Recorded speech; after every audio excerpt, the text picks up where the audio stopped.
오늘 우리에게 주시는 하나님의 말씀 마태복음 16장 13절에서 23절까지의 말씀입니다.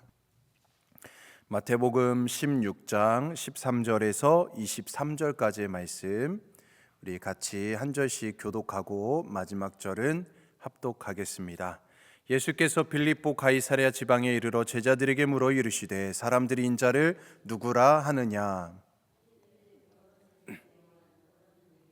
어떤 이는 예레미야나 선지자 중에 하나라 하나이다.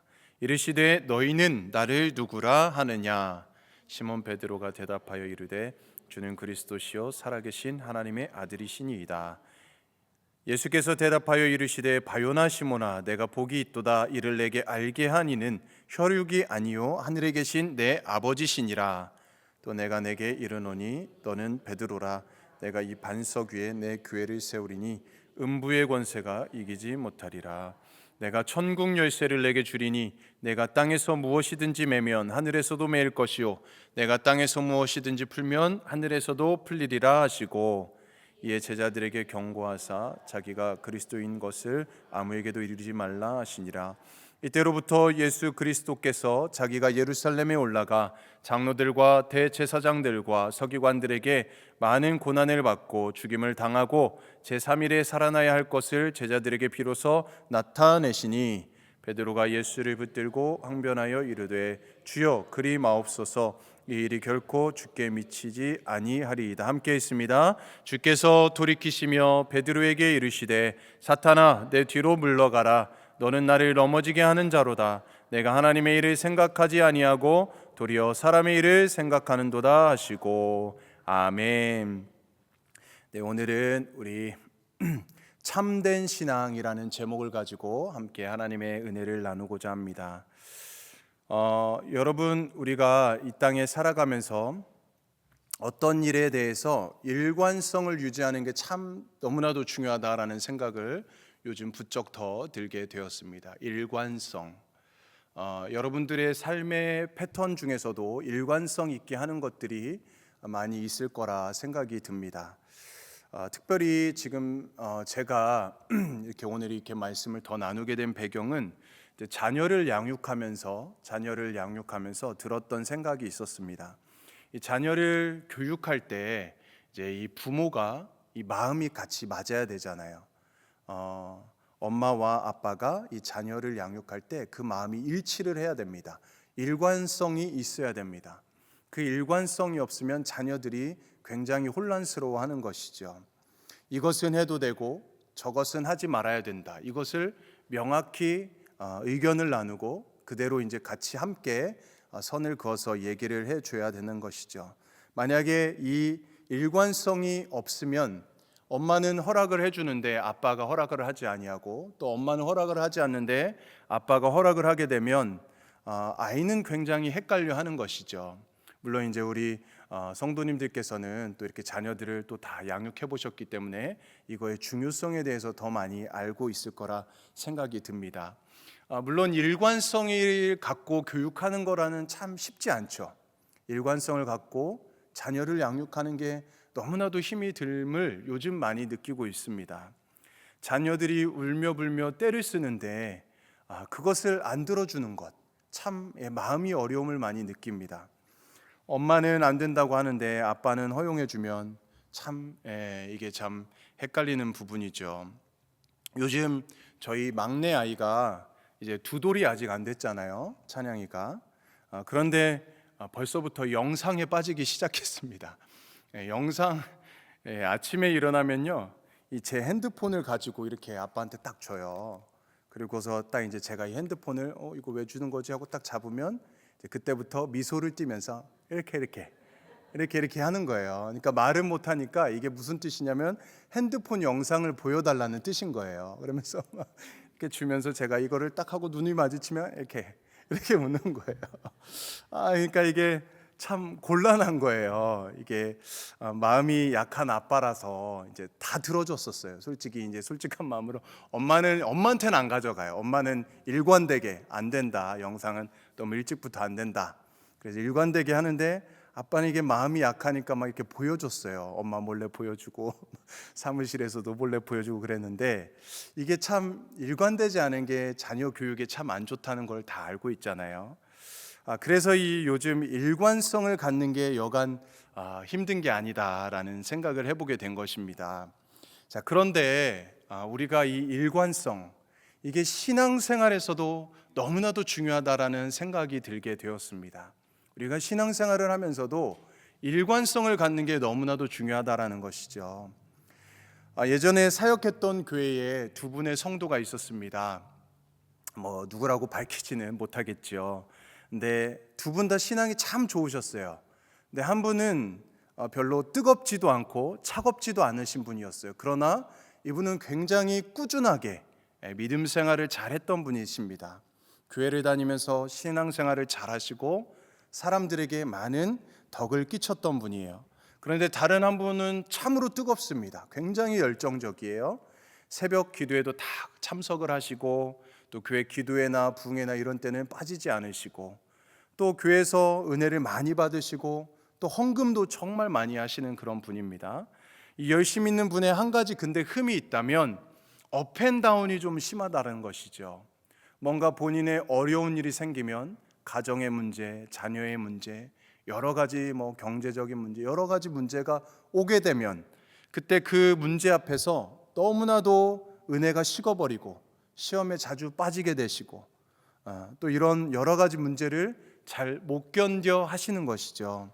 자, 여러분 교회에서 신앙생활하는 분들을 이렇게 가만히 보게 되면 조용하면서도 또 꾸준히 하나님의 말씀을 잘 들으시고, 또 신앙이 성장하는 분들이 있는가 하면, 또 어떤 분들은 갑자기 은혜를 받고 뜨겁게 신앙생활하는 분들이 있습니다. 다 한 번쯤 겪어보셨을 것입니다.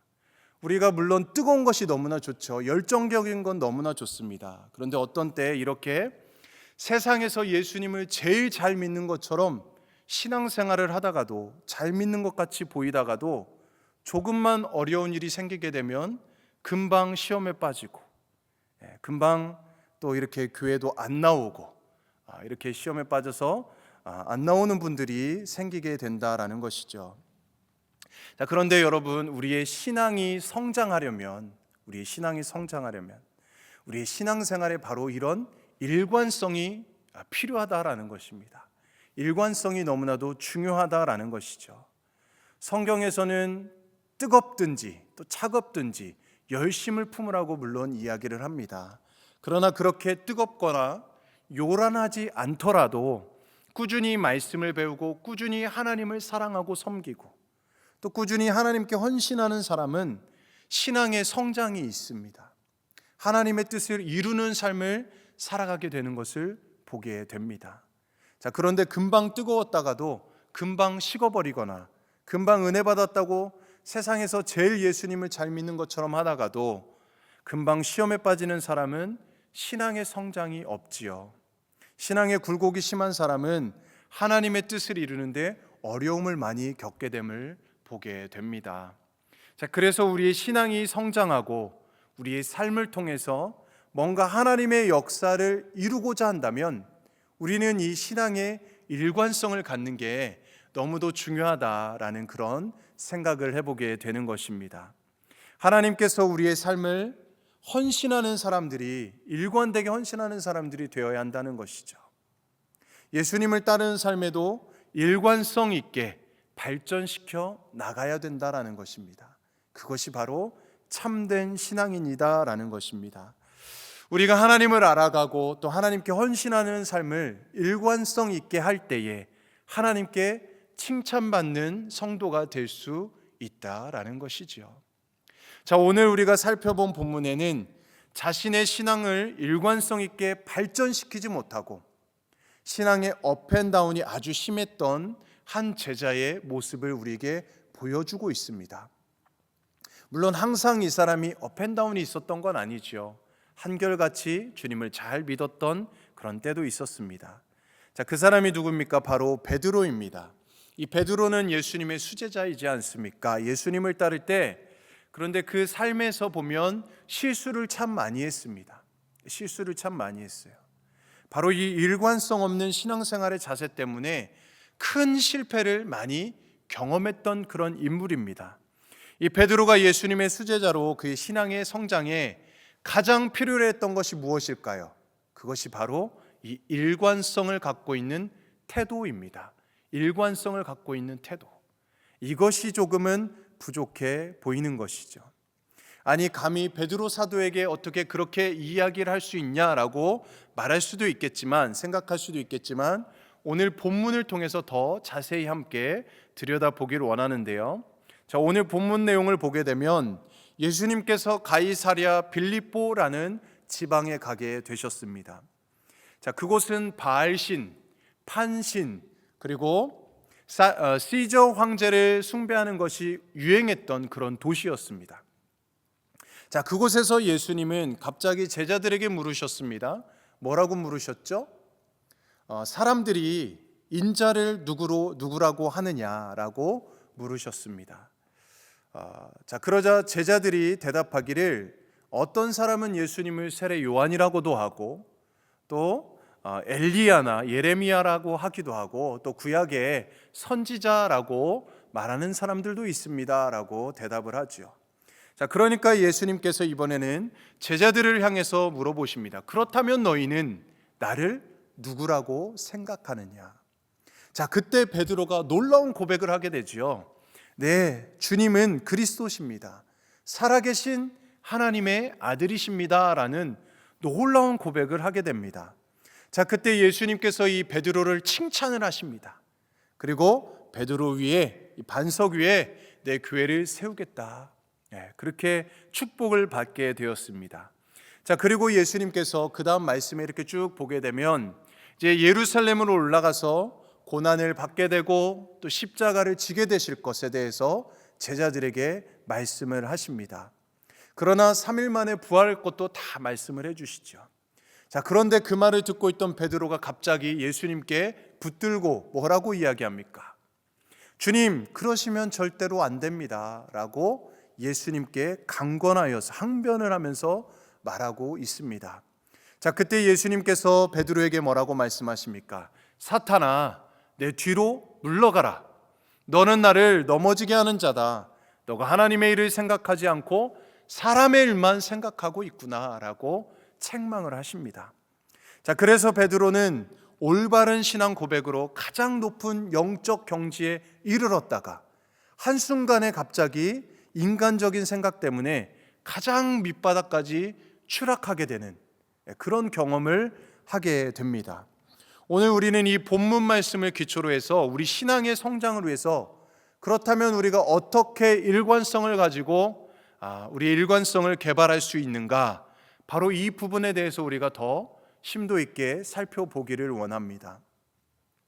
자, 오늘 우리가 읽은 이 본문에는 베드로의 이 신앙, 그가 얼마나 업앤다운이 있었는가에 대해서 우리는 보게 되었지요.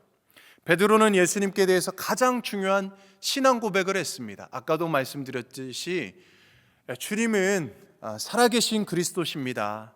살아계신 하나님의 아들이십니다 라고 고백을 했습니다. 바로 이 고백은 하나님께서 그의 성령의 감동으로 주신 고백이었습니다. 하나님께서 알려주신 귀한 말씀이었습니다. 바로 이 말씀이, 이 고백이 복음의 핵심이지요. 예수 그리스도는 그리스도시다. 예수님은 그리스도시다. 살아계신 하나님의 아들이십니다. 너무나도 놀라운 복음의 핵심의 고백이었습니다. 이때 베드로의 이 위치는 마치 높은 경지에 이른 것처럼 아주 영적으로 깨어있는 것처럼 보였습니다. 자, 그랬던 베드로가 예수님이 메시아로서 자신의 이제 사명에 대해서 그 말씀을 했을 때 주님, 절대로 그렇게 해서는 안 됩니다 라고 오히려 또 반대의 모습을 보이는, 오히려 윽박을 지르며 하나님의 뜻에 반대되는 행동을 하게 되면서 밑바닥으로 추락하게 되는 모습을 보게 되는 것이죠. 이뿐만 아닙니다. 그 다음 장에서는 변화산 사건이 나오게 됩니다. 그곳에서도 베드로는 또 반대되는, 예수님의 뜻에 반대되는 행동을 하게 됩니다. 또 우리가 잘 알고 있는 것처럼 너무나도 중요한 순간에 예수님께서 십자가를 짊어지고 가는 그 고통스러운 순간에 예수님을 3번이나 부인하면서 나만은 예수님을 부인하지 않겠다라고 고백했지만 결국에는 그 큰 소리를 쳤던 베드로가 예수님을 3번씩 부인하게 되었습니다. 성경은 왜 이러한 베드로의 연약한 모습, 실수하는 모습, 어떻게 보면 실패한 모습을 여과 없이 그대로 보여주고 있는 것일까? 베드로가 예수님을 따르고 그의 신앙이 성장해서 교회의 지도자가 되기 위해서는 일관성이 있는 신앙을 개발해야 될 필요가 있다라는 것을 오늘날 우리에게 보여주고 있는 것이 아닌가라는 생각을 해보게 되는 것이죠. 그렇다면 우리는 어떻게 신앙의 일관성을 개발할 수 있을까? 오늘 그것을 3가지 정도로 나누어 보길 원합니다. 자, 첫 번째는 하나님의 관점을 소유해야 한다는 것입니다. 하나님의 관점을 소유하는 것이 너무나도 중요한 것이죠. 자, 내 개인적인 관점이 아닙니다. 하나님의 생각을 배우고 하나님의 관점으로서 우리의 삶에 적용해야 한다라는 것입니다. 인간적인 생각이 아닙니다. 인간적인 개인적인 관점이 아닙니다. 자신의 삶에서 자신의 뜻이 아니라 하나님의 뜻을 추구하는 것이죠. 우리는 이 신앙의 일관성을 개발할 수 있어야 된다는 것입니다. 여러분, 베드로가 신앙의 가장 높은 그 경지에서 바닥으로 추락하게 된 이유가 무엇이었습니까? 예수님이 베드로를 반석이라고 불렀는데 반석에서 갑자기 걸림돌이 되어버렸습니다. 그 이유가 무엇이었습니까? 23절 말씀에 그 이유가 나오게 되죠. 오늘 마지막 절 제가 읽어드리겠습니다. 네가 하나님의 일을 생각하지 아니하고 도리어 사람의 일을 생각하는도다. 그러니까 사람의 관점을 가지고 생각했다는 거예요. 하나님의 관점으로 생각하지 않았다라는 것이죠. 베드로의 실패의 원인이 바로 거기에 있었던 것입니다. 하나님의 관점을 가지지 못했다는 것이죠. 그 당시 대부분의 유대인들은 메시아를 정치적인 메시아로 생각했습니다. 이 로마의 압제로부터 우리를 자유롭게 해방시켜 줄 수 있는 그 메시아로 생각했던 것이죠. 그런데 그 당시에 그 유대인들의 생각에서 이 베드로도 크게 벗어나지 못했던 것입니다. 크게 깨닫지 못했던 것이죠. 그래서 베드로도 예수님을 알고는 있었지만 더 깊이, 더 온전히 예수님의 관점을 생각하지 못했던 것입니다. 그래서 반석에서 걸림돌로 추락하게 되었던 것이죠. 사랑하는 우리 성도님들, 그래서 우리의 이 신앙이 꾸준히 성장해서 하나님의 뜻을 이루기 위해서는 반드시 우리가 하나님의 관점을 가져야 된다라는 것입니다. 할렐루야. 할렐루야. 네, 믿으십니까? 하나님의 관점을 가지시기를 주님으로 축복합니다. 잘 듣고 계신 것이죠? 네, 워낙 반응이 조금 이렇게 차갑든지 뜨겁든지 이렇게 하지 말고 꾸준하게 하라고 했더니 이렇게 반응이 꾸준하게 보이고 계십니다. 그러니까 우리의 자신의 이 관점, 이 자신의 관점을 보지 말고 하나님께서 기뻐하시는 삶이 무엇인가 그 관점을 우리가 바라보자는 것이에요. 하나님께서 이 땅에서 우리를 통해 우리를 하나님의 백성으로 불러주셨는데 우리를 통해 원하시는 것이 무엇인가, 우리가 어떻게 하면 하나님을 기쁘시게 할 수 있을까, 그것으로 우리가 관점을 맞춰야 된다는 것입니다. 그러면 하나님의 관점들은 무엇일까? 하나님께서 주신 우리의 인생의 목적이 있을 거 아닙니까? 여러분들의 인생의 목적은 무엇이라고 생각하고 있습니까? 여러분의 인생의 목적이 무엇입니까? 우리를 향하신 하나님의 뜻이 무엇이 있을까요? 우리는 그 잘하는 책이 있죠. 목적이 이끄는 삶, 리고렌 목사님께서 쓰신 책이죠. 그것에서 5가지로 이렇게 이야기를 하고 있습니다. 첫 번째는 예배입니다. 첫 번째는 예배. 두 번째는 교제입니다. 두 번째는 교제. 세 번째는 예수님을 닮음, 예수 닮음. 그리고 네 번째는 섬김입니다. 그리고 5번째는 전도라고 이야기를 하고 있습니다.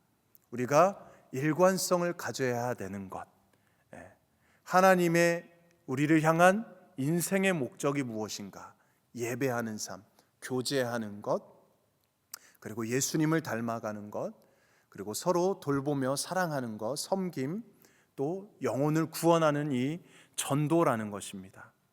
우리는 하나님을 예배하기 위해서 이 땅에 살아가지 않습니까? 우리는 이 순간만 예배하는 것이 아니죠. 매일매일의 삶 속에 모든 삶의 영역이 하나님을 예배하는 삶이 되어야 되는 것입니다. 그것이 우리의 인생의 목적이 되어야 되는 거죠. 최우선이 되어야 되는 것입니다. 그게 하나님을 사랑하는 것이고 하나님의 마음을 기쁘게 하는 것입니다. 두 번째, 성도들의 교제하는 것입니다. 서로 함께 하나 되게 하신 이 몸된 교회에서 서로 교제하는 것, 서로 사랑으로 돌보는 것, 또 예수님의 정신, 예수님의 그 삶을 닮아가는 것입니다. 예수님께서 어떤 것을 기뻐하실까? 예수님께서 어떤 길을 걸어가셨는가? 그것을 우리가 닮아가고 그 길을 걸어가는 것, 또 이웃을 섬기는 것, 이웃을 섬기는 것, 하나님의 사랑을 또 세상에 전파하는 것, 복음을 증거하는 이 귀한 이 모든 것들이 인생의 목적인 것이죠. 우리가 이런 목적을 인생의 큰 가치로 삼고 있을 때 우리는 신앙의 일관성을 유지할 수 있다라는 것입니다. 만약 그렇지 않고 자기 사랑, 자기 이익만을 추구하는 삶, 자기의 욕망만 달성하는 이기적인 삶, 자기의 지배 대접받음, 하나님의 거부, 자신만을 아는 것, 자신만을 생각하는 것, 자신만을 신뢰하는 것, 이렇게 살아간다면 그 인생이 얼마나 비참한 삶이겠습니까? 하나님의 목적대로, 창조 목적대로 살아가는 것이 아니죠. 반드시 자신의 삶에서 예배, 교제, 예수 닮음, 또 섬김, 또 전도, 이 가치관을 가지고 살아갈 때 우리는 하나님의 관점으로 인생을 바라볼 수 있고 하나님의 뜻을 우리의 삶을 통해 이루며 살아갈 수 있다는 것입니다. 자, 다음으로 우리가 신앙의 일관성을 개발하기 위해서 어떻게 해야 될까? 두 번째입니다. 성령 충만함을 받아야 합니다. 할렐루야. 모두가 다 성령 충만함 받기를 축복합니다. 성령에 이끌리는 우리가 삶을 살아갈 때 우리가 신앙의 일관성을 유지하며 살아갈 수 있다는 것입니다. 성령 충만, 성령 충만, 예수로 충만, 성령 충만, 너무나도 중요합니다. 우리가 성령님과 교제하는 삶을 살아갈 때 우리는 하나님의 뜻을 그때 비로소 이룰 수 있다는 것이죠. 여러분, 성경에서 베드로의 신앙이 업앤다운으로 굴곡이 심한 삶을 언제까지 계속했는지 아십니까? 베드로는 부활하신 예수님을 만나고도 물고기를 잡으러 간 사람이지 않습니까? 그런 베드로가 교회 지도자로 우뚝 서서 하나님의 일을 이루게 된 영적인 거장이 된 일은 그가 오순절 성령 강림 사건 이후부터였습니다. 그의 삶이 완전히 바뀌게 되는 것을 우리는 보게 되지 않습니까? 베드로가 성령 충만함을 받은 이후부터 신앙의 기복이 심하지 않았습니다. 왜냐하면 이제부터는 자신의 내면에서 역사하시는 그 성령님께서 이끌리는 삶을 살아갔기 때문이죠. 성령님께서 기뻐하시는 삶을 살아갔던 것입니다. 여러분, 오늘날 우리들도 성령에 이끌리는 그 삶을 살아갈 수 있기를 축복합니다. 아멘. 성령님과 대화하면서 성령님이 주시는 생각, 성령님께서 그 주시는 지혜로 우리가 믿음으로 살아가는 것입니다. 그래서 우리는 성령 충만한 삶을 갈망해야 되는 것입니다. 성령 충만을 사모해야 되는 것입니다. 성령님이 나의 삶을 지배할 때만이 우리는 온전한 삶, 일관성 있는 삶을 살아갈 수 있다라는 것이죠. 우리가 예수님을 믿을 때 예수님의 영이신 이 성령 하나님께서 우리 안에 들어오십니다. 그러나 그 성령님이 우리의 삶을 온전히 지배하지 못합니다. 우리가 성령님이 나를 온전히 다스릴 수 있기를 간절히 사모할 때, 그때 성령님은 우리를 충만하게 하시고 성령님의 능력으로 살아가게 하시고 성령님 안에서 우리의 삶을 승리하게 만드시는 것입니다. 그래서 우리는 성령 충만을 사모해야 될 줄 믿습니다. 성령 충만을 갈망해야 될 줄로 믿습니다. 성령 충만 받으시기를 축복합니다. 우리가 진정으로 하나님의 영이 나를 사로잡기를 원합니다. 성령 하나님께서 나의 삶의 모든 것의 주인이 되어 주십시오라는 이 고백이 우리의 삶에 늘 가득하기를 주님의 이름 축복합니다. 성령님의 충만을 체험할 수 있기를 바랍니다. 성령 충만한 삶을 살아야 우리가 하나님의 뜻을 우리의 삶을 통해서 나타낼 수 있다라는 것입니다. 마지막 세 번째입니다. 우리는 어떻게 신앙 성장을 위해서 신앙의 일관성을 개발하며 나아갈 수 있을까요? 자, 아까도 이야기했지. 첫 번째는 무엇입니까? 하나님의 관점을 소유하고 하나님께서 기뻐하시는 삶의 목적을 위해서 살아가는 것. 두 번째는 성령에 이끌리는 삶을 살아가는 것입니다. 마지막 세 번째, 하나님이 주신 사명에 집중하는 것입니다. 하나님께서 우리 각자에게 주신, 우리 모두에게 주신, 우리 교회에게 주신, 우리 가정에 주신 그 사명에 우리가 집중하며 살아가는 것입니다. 하나님께서 주신 사명에 우리가 온전히 헌신할 때 우리는 일관성된 삶, 목적에 이끌리는 삶을 살아갈 수 있습니다. 베드로가 마태복음 28장에서 이렇게 사명을 받게 되었습니다. 예수님으로부터 사명을 받았습니다. 그러므로 너희는 가서 모든 민족으로 제자를 삼아 아버지와 아들과 성령의 이름으로 세례, 침례를 베풀고 내가 너희에게 분부한 모든 것을 가르쳐 지키게 하라. 아멘.